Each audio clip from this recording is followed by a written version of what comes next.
Estimados oyentes de la América Latina, la licenciada Ángela Acuña de Chacón, embajadora representante de Costa Rica ante el Consejo de la Organización de los Estados Americanos, luchadora incansable desde muy temprana edad por el reconocimiento de los derechos de la mujer de su país, les ofrece hoy su mensaje, el mensaje de una de las mujeres del continente americano que en sus luchas cívicas, feministas y culturales exalta con profunda fe el ideal panamericano. Cedemos el micrófono a la embajadora Chacón. Gracias. Desfilan ante nosotros los recuerdos de venerables mujeres, batalladoras en diferentes campos, desinteresadas y leales, sin espíritu político determinado, llenas de esperanza en el futuro de América, celosas de un porvenir mejor para sus hijos, mujeres que posiblemente vieron en su sacrificio la imagen de un mundo diferente al que hoy se ofrece a la consideración de los pueblos y de los hombres. No sospecharon ellas que el universo sufriría transformaciones hondas y que la historia tal como se la miraba otrora no sería jamás la actual, sino que estaría sujeta a cambios violentos. No se puede hoy modificar por el capricho de unos el estado del mundo entero, al cual la antigua geometría histórica y la antigua mecánica política no se acomodan ya. Más por encima de la ciencia humana, de las transformaciones de las sociedades, de los modernos principios que las rigen, por sobre el desconcierto que reina entre los pueblos, el desorden de las comunidades y la intranquilidad de las familias, está la aspiración de las mujeres buenas, conscientes de su destino en la tierra, tendiente a buscar el sosiego, la armonía, la fortaleza moral.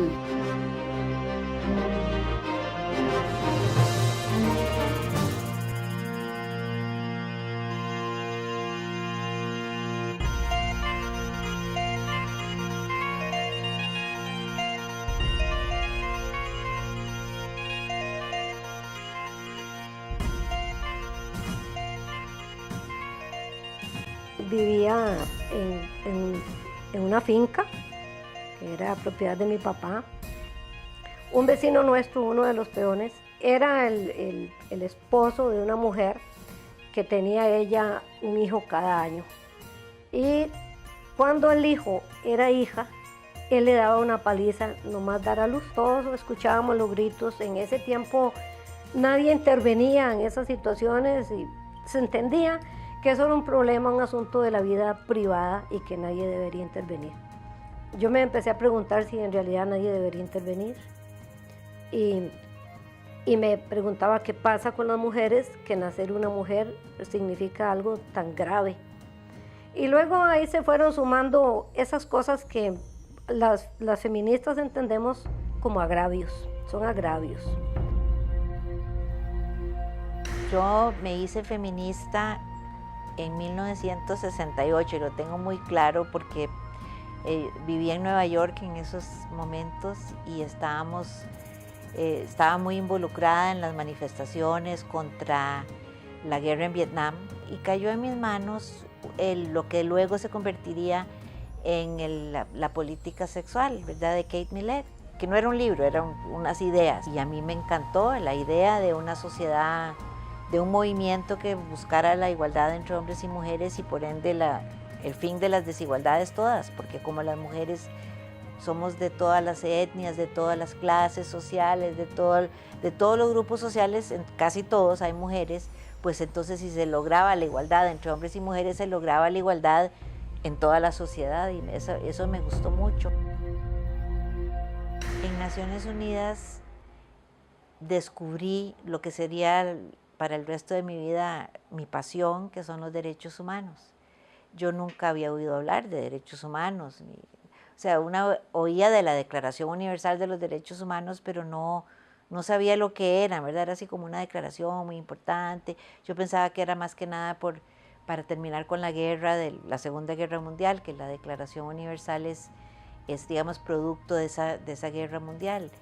Pero ahí en Naciones Unidas me tocó ir a varias conferencias sobre cómo lograr la paz, cómo lograr el desarrollo, los gobiernos discutiendo eso y vi que citaban mucho los derechos humanos y la Declaración Universal. Mi mamá era feminista, aunque no se hubiera llamado feminista, así que yo crecí en eso. Y además tenía un abuelo, yo tenía 2 hermanos, y mi abuelo, yo era el amor de mi abuelo. Entonces yo me iba a hablar con mi abuelo los sábados y tomábamos whisky, todavía me acuerdo, una cosa de whisky que él me daba y nosotros hablábamos de tú a tú.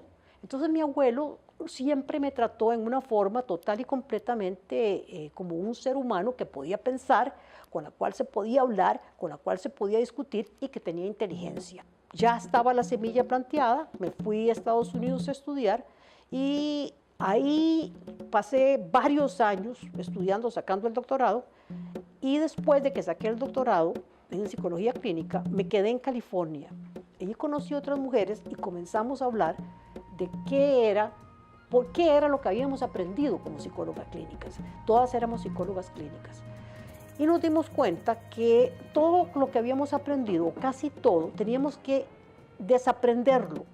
Que había un sexismo, una misoginia en toda la disciplina, en todo el contenido de lo que era psicología clínica, que nosotras no podíamos aceptar. Tuve la experiencia de trabajar simultáneamente en el Liceo de Costa Rica y en el Colegio Superior de Señoritas, en 11º años, que ya van para la universidad. Y el comportamiento de los muchachos y las muchachas, por supuesto, tenía que ser diferente, pero en la relación de aprendizaje, de enseñanza-aprendizaje, había una diferencia grandísima.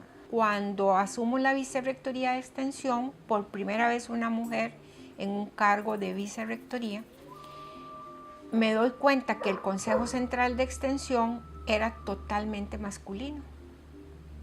No era solo yo la única mujer. Y ellos eran directores de las facultades. La de Exactas tenía una mujer que es la actual rectora, era la única, y los demás eran varones. Entonces algo está pasando porque la mujer no accede cuando en el área de extensión en la Universidad Nacional la mujer tiene un papel preponderante. El deporte en los años 50 era casi que pocas mujeres jugaban o hacían deporte.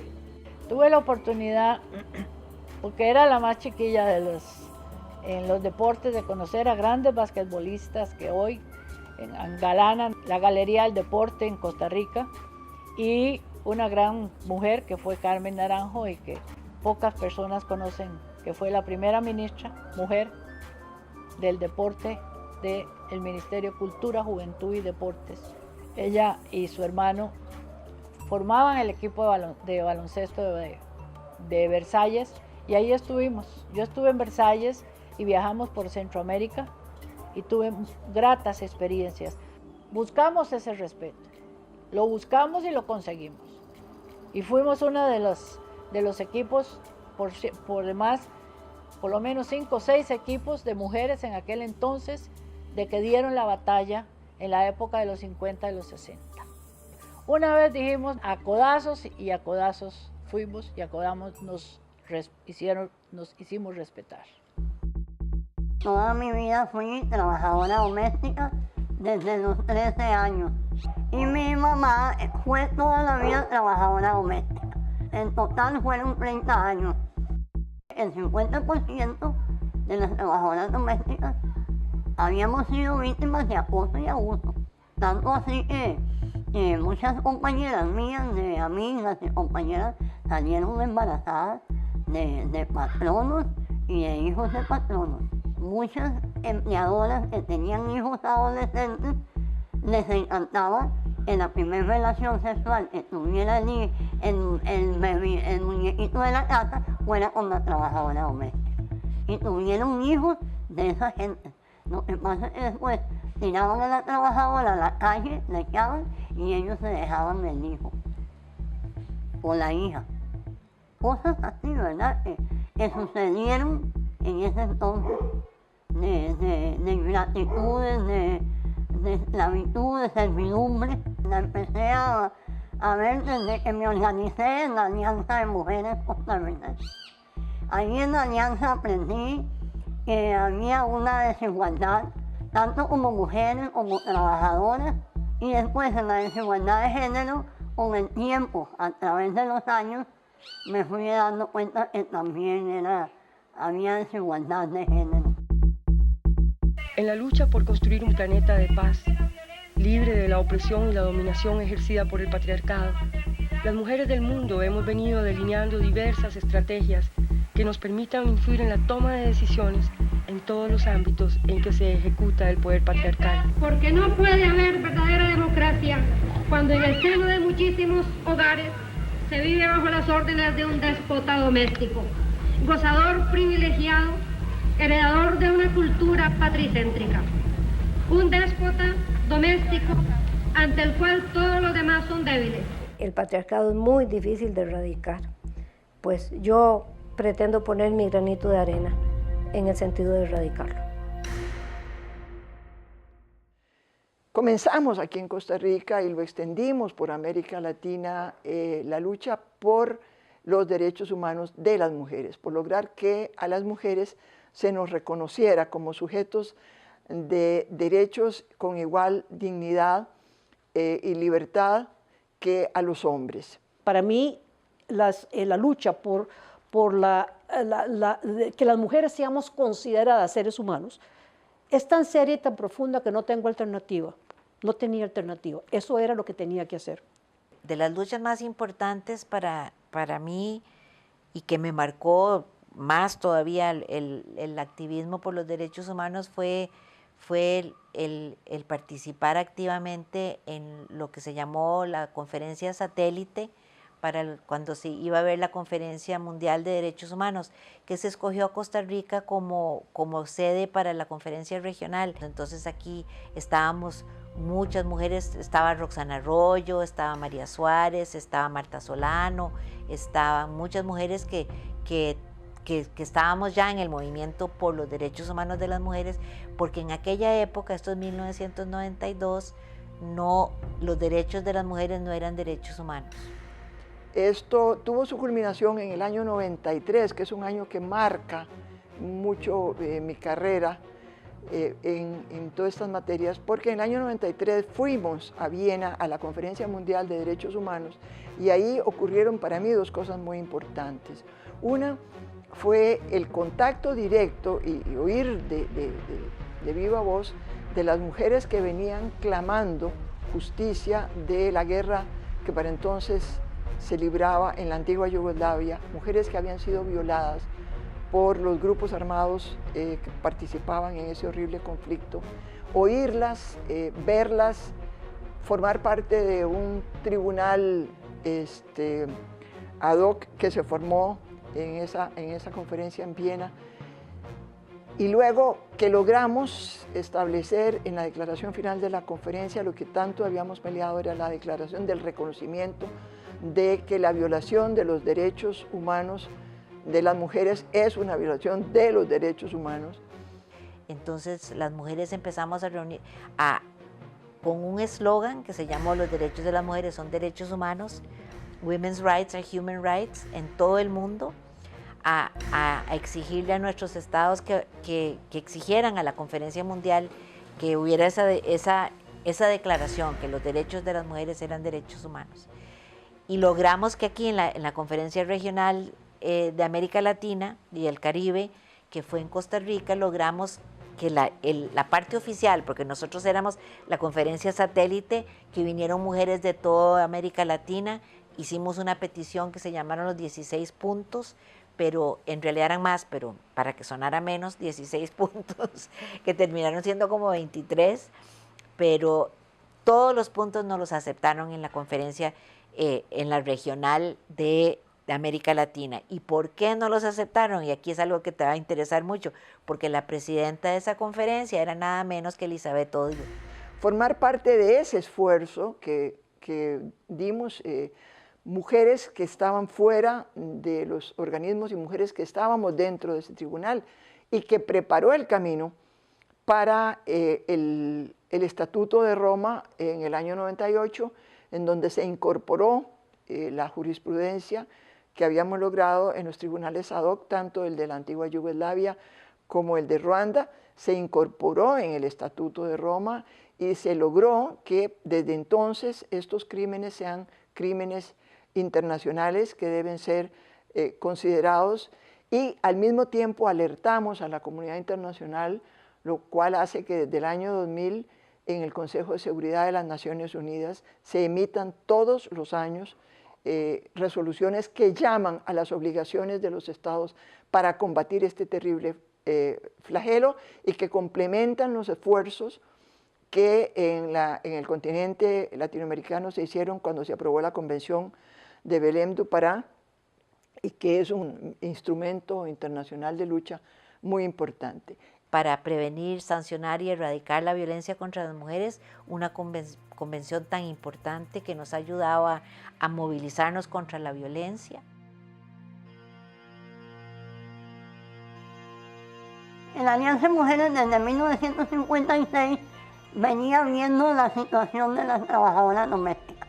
Cuando estaba Luisa González, Milia Prieto, todas esas mujeres que estuvieron en la Alianza de Mujeres, entonces vieron la situación de las trabajadoras domésticas. En ese proyecto de la Alianza de Mujeres pidieron que tenía que ser una trabajadora doméstica que organizara a las mujeres trabajadoras. Me dijeron que si yo quería hacer eso.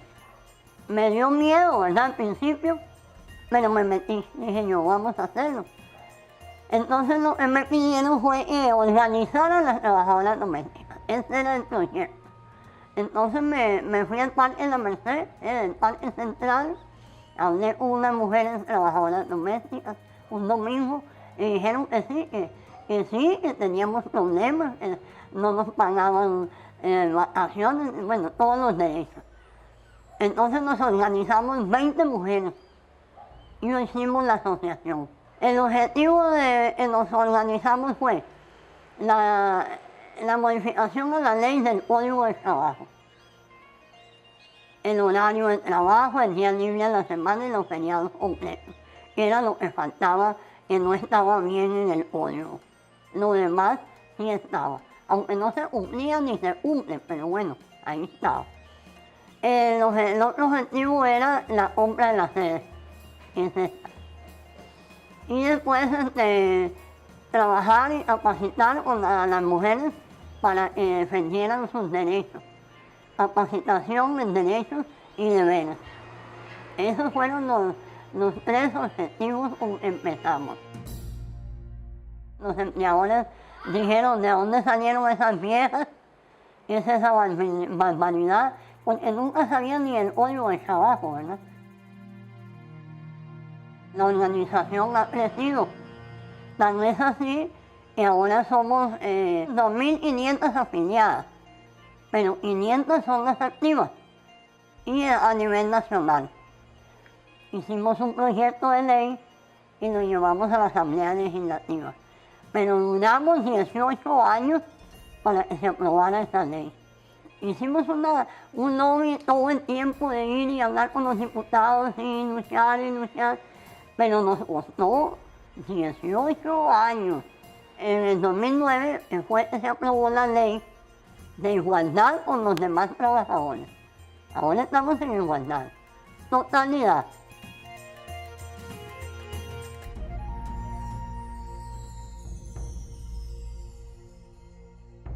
Vine a Costa Rica por un año y di los primeros cursos en género que se dieron en Costa Rica. No solamente en género, también se dieron en terapia feminista.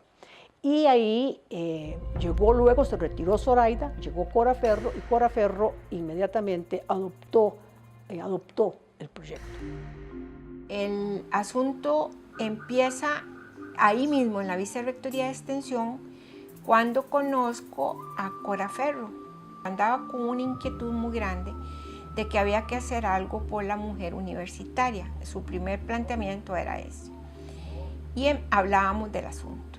Paso a la Secretaría General y entonces viene Cora con un grupo distinguido de mujeres al tiempo a plantear la necesidad de crear un programa universitario que se llamó posteriormente Centro Interdisciplinario de Estudios de la Mujer. Pero era una idea y era un proyecto escrito, pero luchar por ese proyecto fue una de las grandes luchas porque la gente se reía cuando uno le planteaba que íbamos a abrir estudios especializados en la mujer dentro de una universidad. Pero Cora Ferro fue más allá de que fueran cursos aislados que se le daban a mujeres que ahora han hecho montones de cosas en Costa Rica, sino que ella vio la posibilidad de que esos cursos les dieran crédito y fueran parte de una maestría. Y eso fue un punto muy importante. Entonces ahí estaba Elizabeth Odio en la vicerrectora de la Universidad de Costa Rica. Entonces se hizo un acuerdo entre la UNA y la UCR para plantear una maestría conjunta en estudios de la mujer. Y se convirtió en la primera maestría regional, creo yo, de Latinoamérica.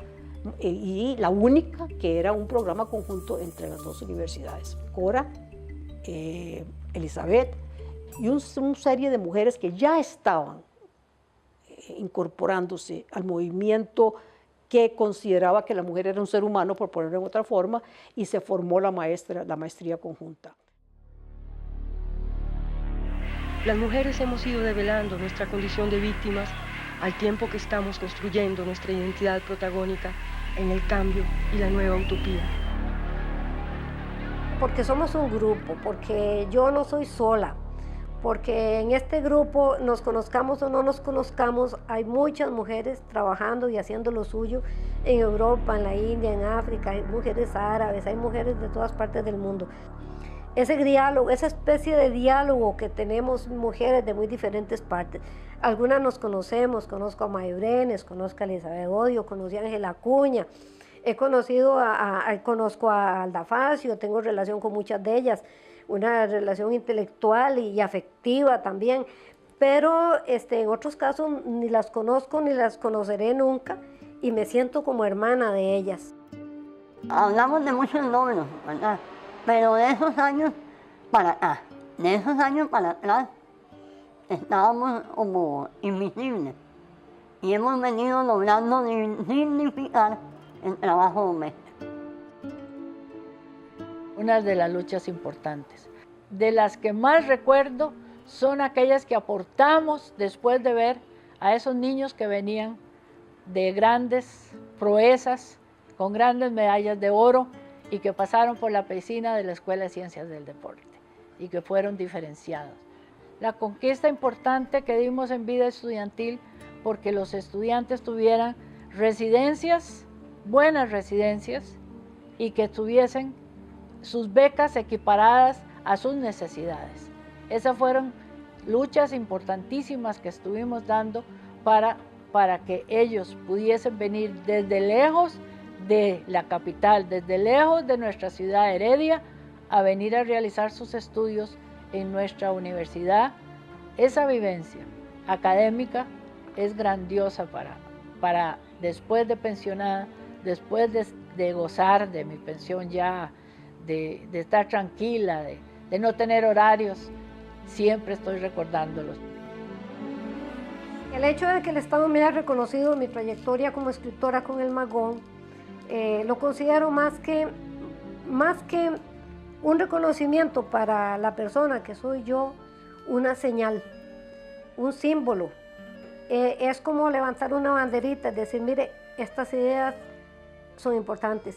Y creo yo, en ese sentido me alegra mucho porque creo que han premiado a un colectivo completo, que somos las mujeres que estamos luchando porque el patriarcado deje de ser, porque haya una sociedad igualitaria y donde nadie sea más que nadie porque tenga testículos o porque no tenga.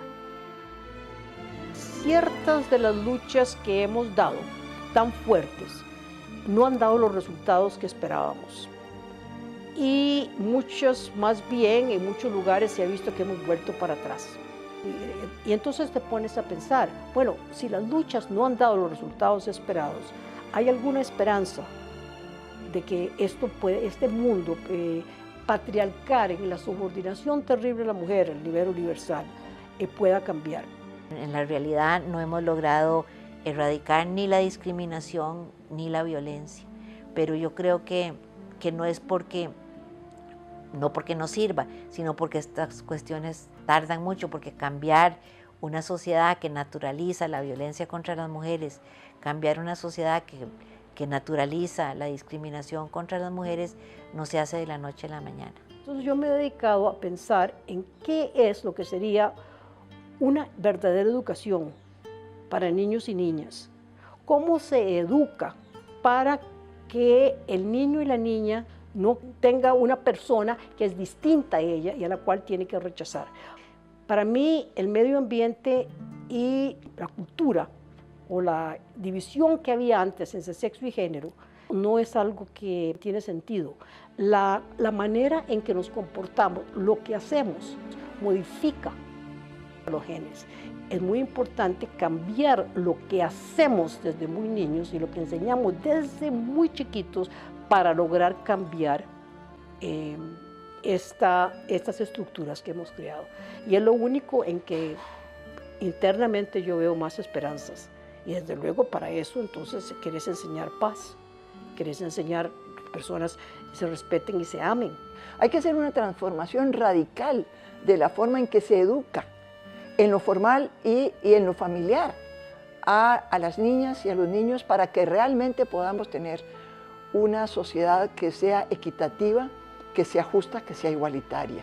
Somos muchas las que estamos contestando ese discurso, las que estamos cuestionándolo, desde la señora que barre el piso y que va en su ámbito y puede replicar a jefe y decirle por qué usted me trata de menos, pero luego están filósofas que están contestando desde un punto de vista absolutamente con las mismas armas intelectuales con que todos los grandes que han escrito tonterías, porque cuando hablan de mujeres los grandes escriben tonterías, pues los están rebatiendo con esas mismas armas intelectuales que son como tractores, y eso me encanta. Y creo que esa lucha en algún momento tal vez no la voy a ver yo y tal vez no la van a ver mis hijas, pero esto va a cambiar.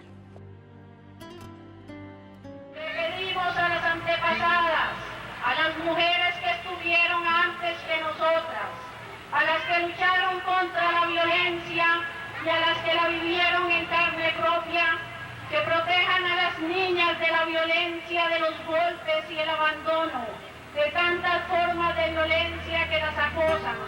Les pedimos que les abran un